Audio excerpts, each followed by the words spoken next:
वो जब पहले जब क्या कहते हैं बीजेपी के साथ जब गठबंधन में आए थे, उनका ये कहना था कि हम जंगल राज के खिलाफ जाके एक बिहार को एक नया मानचित्र पे लेके जाएंगे, इंडिया के मैप पे एक अलग रूप बिहार का होगा। और वो चीज़ें ख़त्म करने के लिए वो आए थे और वो विधानसभा में जाके चीख के यही बोले थे कि मर जाएंगे लेकिन कभी नहीं आएंगे।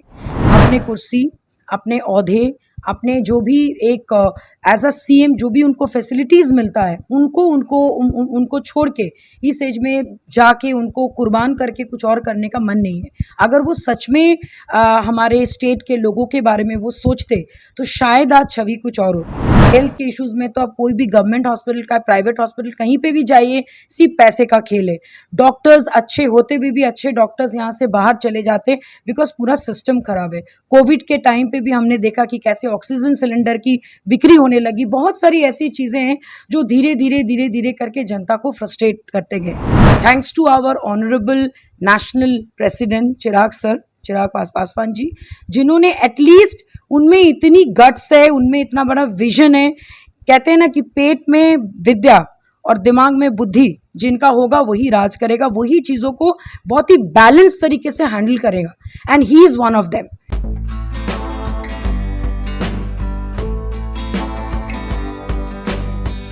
नमस्कार, मेरा नाम अनूप नारायण सिंह है और आप बिहारी खबर के डिजिटल प्लेटफॉर्म को देख रहे हैं। हमारे साथ हैं लोजपा रामविलास की प्रदेश प्रवक्ता देवजानी मित्रा। बिहार में जिस तरह से सत्ता का परिवर्तन हुआ है और जिस तरह से महागठबंधन के साथ दलों के साथ नीतीश कुमार की पार्टी जदयू ने गठबंधन किया है, उसके बाद बिहार में लोजपा रामविलास जो है सरकार के खिलाफ पूरी तरह से हमलावर हो गई है।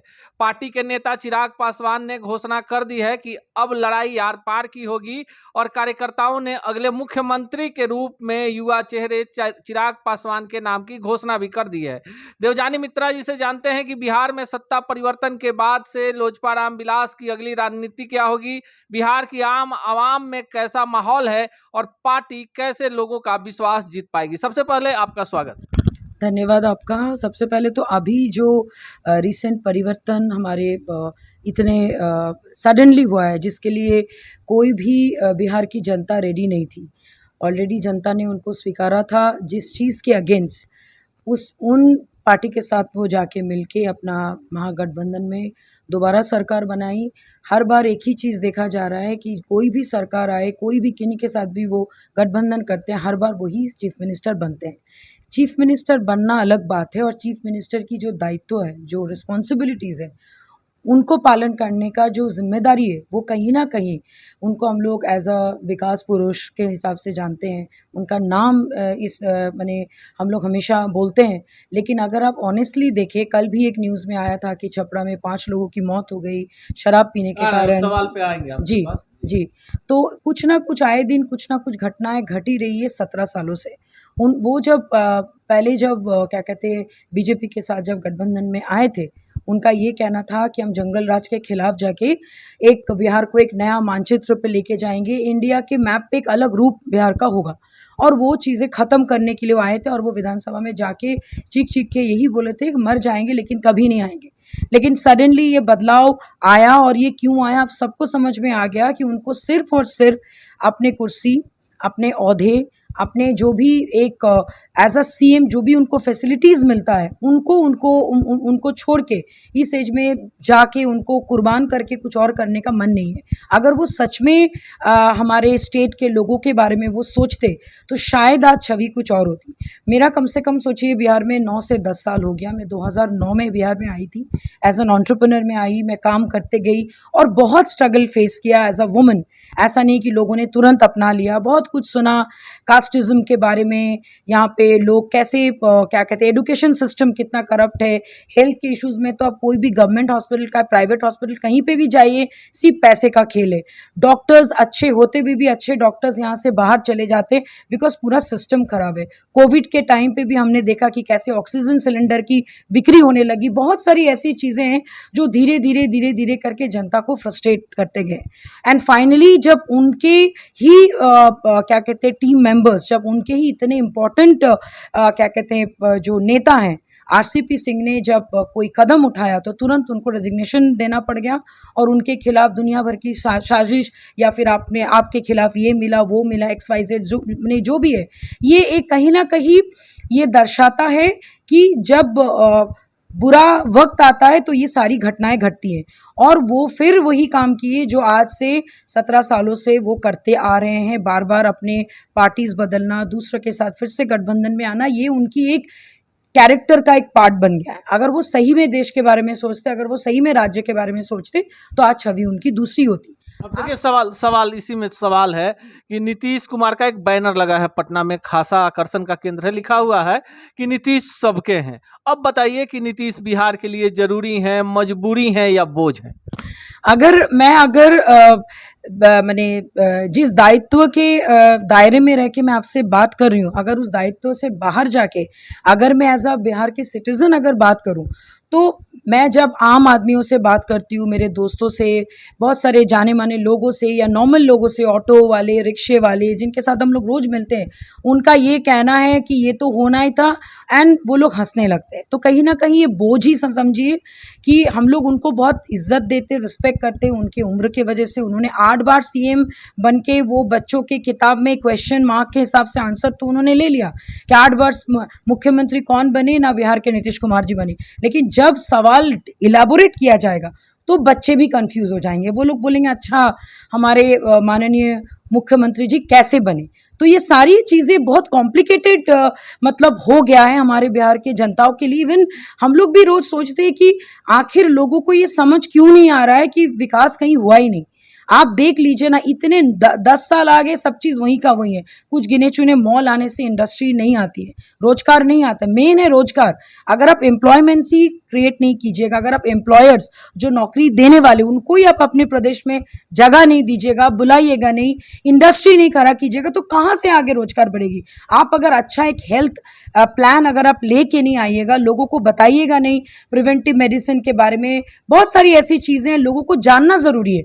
वो कुछ भी कहीं पे भी नहीं, इट्स ऑल ऊपर से सारी चीजें इतने साल चल रहे हैं और कहीं ना कहीं मुझे लगता है कि लोग इन चीज को मानने भी लग गए कि बिहार ऐसे ही रहेगा, 15 साल ऐसे था, आगे भी ऐसे ही रहेगा और हर बार कोई नेता आएगा उनको लूट के चले जाएंगे, कभी विकास के नाम पर, कभी शराबबंदी के नाम पर, कभी एजुकेशन के नाम पर, कभी एम्प्लॉयमेंट के नाम पर। लेकिन कभी ना कभी इसकी रोक जरूर लगेगी और लग चुकी है, thanks to our honourable national president Chirag Paswan ji, जिन्होंने एटलीस्ट उनमें इतनी गट्स है, उनमें इतना बड़ा विजन है। कहते हैं ना कि पेट में विद्या और दिमाग में बुद्धि जिनका होगा वही राज करेगा, वही चीजों को बहुत ही बैलेंस तरीके से हैंडल करेगा, and he is one of them. अगर आप देवजानी जी बहुत बड़ी बात कह रही हैं और बिहार के बारे में कहा जाता है कि ब्रेन है, देश का दिमाग है, और बिहार में अगर विशेष राज्य के दर्जे को लेकर नीतीश जी NDA से अलग होते, बिहार के विकास को लेकर होते, उद्योग धंधे को लेकर होते, लेकिन सीधा सवाल है कि लोजपा राम विलास, अब एक नया नारा है कि चिराग पासवान को 2025 में बिहार का मुख्यमंत्री बनाना है। कैसे बनेंगे चिराग पासवान? देखिए, सबसे इम्पोर्टेंट बात यह है कि शुरू में ही हमारे राष्ट्रीय अध्यक्ष जी ने बहुत बार उन्होंने कहा अगर आप में इतना ही दम है आप अकेले चुनाव लड़के दिखाएं। कोई आंसर नहीं है, तो बहुत साफ चीज है, ये मैंडेट पूरा क्लियर है कि वो जब भी आएंगे किसी के भरोसे आएंगे, पैरासाइट बन के आएंगे या साथ निभाना साथिया टाइप ही आएंगे। तो हमारी जनता के अंदर में इतनी बुद्धि तो है, क्योंकि हर साल यहाँ से IAS IPS इतने निकलते हैं, वो लोग सिर्फ किताबी नॉलेज से बाहर निकले और थोड़ा अपना दृष्टिकोण बदल के अगर देखे नहीं, अगर एक यूथ यंग लीडर पढ़ा लिखा समझदार जो चीज़ों को समझ के मेहनत करना चाहते हैं, अगर आप उनको आगे बढ़ाएंगे तो भविष्य आपका आगे होगा। और ये जातिवाद का राजनीति आज नहीं तो कल बंद करनी होगी अगर आपको बिहार को बहुत आगे लेके जाना है तो। एंड ये सारी चीजों को, मापदंडों को हमारे राष्ट्रीय अध्यक्ष जी पूरे तरीके से, उनका जो विजन है बिहार फर्स्ट बिहारी फर्स्ट, अगर उन विजन डॉक्यूमेंट को आप लोग एक बार देख लीजिएगा, हैरान हो जाइएगा कि ये सारी चीजें पॉसिबल है। फूड पार्क पॉसिबल है, IT पार्क पॉसिबल है, वुमेन के लिए अलग शिक्षा केंद्र पॉसिबल है, यूथ के लिए विंग पॉसिबल है, एवरीथिंग इज पॉसिबल। लेकिन उसके लिए सबको एकजुट होकर काम करना पड़ेगा, and specially youth of Bihar को जागना होगा। यूथ ऑफ बिहार जिस दिन जाग गए दुनिया भर का जो भी नशा वशा इनसे मुक्ति पाके अगर वो अपना दामन थाम ले कि नहीं भाई मुझे अपने राज्य को आगे लेके जाना है, तभी वो हमारे क्या कहते हैं ऑनरेबल नेशनल प्रेसिडेंट के जो भी उनके विजन डॉक्यूमेंट है, उनके पिताजी का जो भी विजन डॉक्यूमेंट है, उनको समझ पाएंगे और साथ देंगे। चलिए, शराबबंदी पर देवजानी जी ने पहले ही सवाल उठाया। पिछली बार जब इनसे हम बात कर रहे थे उस समय एनडीए की सरकार थी, उस समय इन्होंने कहा था कि संघर्ष हमारा नारा है और हम सत्ता में आने के लिए ललायत नहीं है, हम एनडीए का हिस्सा भी नहीं है और ना ही महागठबंधन में है, हमें बिहार और बिहारियों से मतलब है। उस दिन जब हम इनके साथ बातचीत कर रहे थे, छपरा जिले के अमनौर विधानसभा के भाथा में 13 से 15 लोग, अब वो संख्या ज्यादा भी हो सकती है, जहरीली शराब पीने से मर चुके थे। अब दूसरी घटना कल सुबह की है, जब छपरा जिले के ही मढ़ौरा विधानसभा क्षेत्र में एक इलाका है, वहां पर 7 लोगों की मौत हो गई। देखिए, जहरीली शराब जो है जहां गरीबी होगी, जहां पर व्यक्ति जो आय है कम होगा, कहीं ना कहीं लोग अपने गम को भुलाने के लिए, देखिए शराब उराब जो चीजें हैं, बिहार में पूर्णतः शराबबंदी है, लेकिन जहरीली शराब मिलेगी। और मरता कौन है? आम आदमी, गरीब आदमी। एक आदमी नहीं मरता, उसके साथ उसके परिवार के सपने मर जाते हैं। इस पे क्या बोले? देखिए, जब आप इतने बड़ा एक डिसीजन आपने लिया स्टेट लेवल पे, सेंट्रल में जाके कि बिहार में शराबबंदी हो चुकी है, तो ये बन कैसे रहा है? बना कौन रहा है? क्यों बना रहा है? और जो बना रहा है वो भी क्यों बना रहा है? तो कहीं ना कहीं उसके पीछे भी बहुत बड़ा रीज़न है। माफियाज, हम लोग उनको नाम तो ज़रूर दे दे रहे, लेकिन बेरोजगारी का आलम इतना बढ़ चुका है कि कुछ भी करके लोग अपना पेट पालने के लिए शराब भी बिकने लग गए, बंदी के बावजूद भी। तो सोचिए हमारा प्रशासन भी कितना फेल है कि उस चीज़ को बंद भी नहीं कर पा रहे, नंबर 1। नंबर 2, उसके अलावा क्या है कि आपका जहाँ पे भी आप देखिए कि शराब का नारा हमेशा लगते रहता है कि भाई बंद हो गया है जहरीली शराब, लेकिन ये बन क्यों रहा है? और अगर बन रहा है तो लोग ले क्यों रहे? दैट मीन्स सिस्टम के साथ साथ एक पैरेलल सिस्टम भी चल रहा है जो इस चीज को सपोर्ट करे। कहीं ना कहीं इसको फंड मिल रहा है कि भैया तुम शराब बनाओ और हम लोग इसको लेंगे और साथ में इसको यूज करेंगे और पैसे बनाएंगे। तो मर कौन रहा है? गरीब, जिनको लत लगी हुई है। आप रिहैबिलिटेशन सेंटर किस लिए खोले कि लोग आए और वहां पे एडमिट हो? हम तो बोलेंगे रिहैबिलिटेशन सेंटर में एक आदमी एडमिट होना ही नहीं चाहिए, जबकि आपकी शराबबंदी हो चुकी है। एडमिट हो रहे, इसका मतलब क्या कि ये चल रहा है। और ये ऐसा नहीं कि आपके राज में आप एक क्या कहते घर के सदस्य है, बिहार के आप एक इतने बड़े नेता हैं और आप एक घर के गार्जियन हैं, आप बिहार के गार्जियन हैं। अगर आपकी देखरेख में ये सारी चीजें हो रही हैं इतने सालों से, फिर आप दोबारा मुख्यमंत्री बन गए, लेकिन उसके बावजूद भी अगेन वो सेम चीज एक के बाद एक रोज सुन रहे, रोज घटनाएं घट रही, तो ये बहुत बड़ा फेलियर है। शराबबंदी इज अ बिग फेलियर। ये कुछ नहीं, एक आई वॉश है, ये धोखेबाजी है लोगों के साथ, जनता के साथ, और साइड बाय साइड एक पैरेलल सिस्टम को क्रिएट किया गया है मनी, पैसे बनाने के, ताकि लोग उससे पैसे कमाएं। और इसमें बिना प्रशासन का, बिना हमारे सिस्टम के हेल्प से ये नहीं हो सकता है।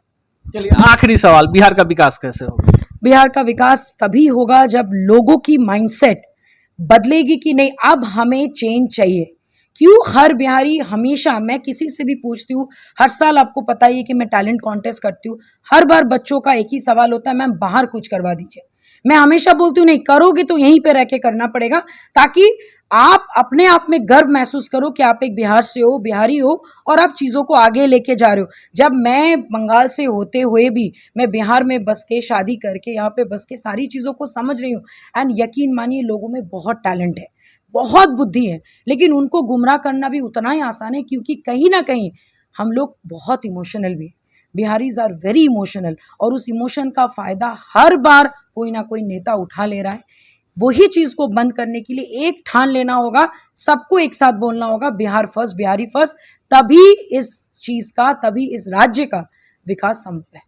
देखिए, ये देवजानी मित्रा हैं और लगातार बोलती हैं, काम करती हैं, चिराग पासवान की पार्टी में है, पार्टी के नीतियों को लेकर गांवों में जा रही हैं, महिलाओं से संवाद कर रही हैं, और पार्टी ने पूरी तरह से बिहार के विकास को लेकर अपने प्रवक्ताओं की जो टीम उतारी है, उसमें देवजानी मित्रा एक ऐसा चेहरा है जो पहले से ग्लैमर वर्ल्ड में बिहार के युवाओं के बीच में खासी लोकप्रिय है। इनका मानना है कि बिहार के विकास की चिंता किसी को नहीं है, और यही कारण है कि सत्ता के लिए बार बार गठबंधन बदल जाते हैं, पर बिहार की जनता जो है वो कहीं ना कहीं मूक दर्शक बनकर रह जाती है। 2025 में बिहार में ऐसा माहौल होगा, लोग जगेंगे, और चिराग पासवान ने जिस तरह से बिहार और बिहारियों को आगे करके विकास की एक नई राजनीति की परिपाटी शुरू की है, उस पर बिहार खरा उतरेगा और बिहार में एक बड़ा बदलाव होगा। ये तो आने वाला वक्त ही बताएगा कि चिराग पासवान के चिराग से निकली रोशनी से बिहार विकास को कितना गति मिल पाता है। मिलेंगे इसी चैनल पर किसी अन्य शख्सियत से ऐसे ही तल्ख सवालों के साथ। तब तक के लिए दीजिए विदा। नमस्कार।